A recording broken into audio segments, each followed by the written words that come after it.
You know, one of the Uber drivers I was talking to was talking to me about getting out of debt and how she had gotten herself out of debt and how important that is. And that, of course, that's a conservative principle, is getting out of debt. And what the left says to you is, oh, we'll get you out of debt. We will get you out of debt. Bill de Blasio announced that he's running for president, which is nonsense. The guy's the guy is a communist mayor of New York. But he has this phrase that he uses again and again that he loves to use, and he uses it here on Good Morning America. I say it very bluntly, there's plenty of money in this world and there's plenty of money in this country. It's just in the wrong hands. We have to do things for working people. We have to put working people first. That's the difference here. I've actually done it. I've proven it can be done. We're doing things like guaranteed health care for all New Yorkers, including mental health care, the issue that Shirlane is focused on, paid sick leave, pre-K for all. These are things that change working people's lives for the better. All Americans deserve that kind of opportunity to live a better life. It's a tough city. We're hearing it outside. Some protesters. A little serenade, George. A little serenade. But it's not only that. There's a poll about a month ago, Quinnipiac poll, that showed 76% of New York voters, 73% of New York Democrats say you shouldn't run. So what should the rest of the country think when so many of your fellow New Yorkers are saying don't run?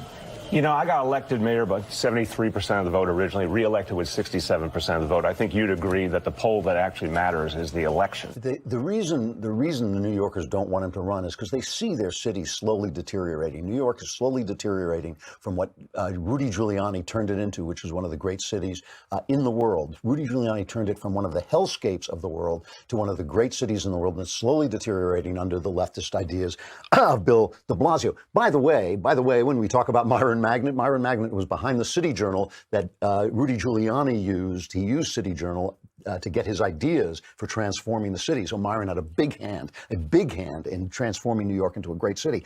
But listen to what he's saying. He's saying there's plenty of money around. It's just not in the right hands. Let me put this in the simplest possible terms, okay? Maybe a little simplistic, but not too much. When you have $1 in your pocket, who decides where that money goes?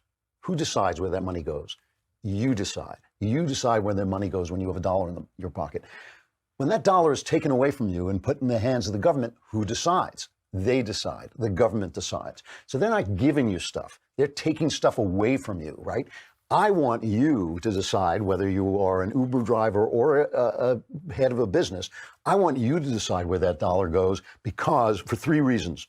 You're a better person than anybody serving in government. You're a smarter person than most of the people serving in government, and you earned it. It's your money. It's not for them to decide. When you have this massive people deciding where the money goes, it goes to the right places. When you have what Myron was talking about, that Woodrow Wilson idea of the experts, but Barack Obama used to talk about this all the time. I'm going to lock myself in a room with experts and we'll solve all the problems. The problems don't get solved. The problems get solved by all the true experts. The true experts is each person who knows how to do his job, doing his job. That's how the problem gets solved, with a few exceptions that we admit the government has to handle, like the military, which it handles worse than a private military, but that's where the power has to be, or else you have crazy people running their own militaries.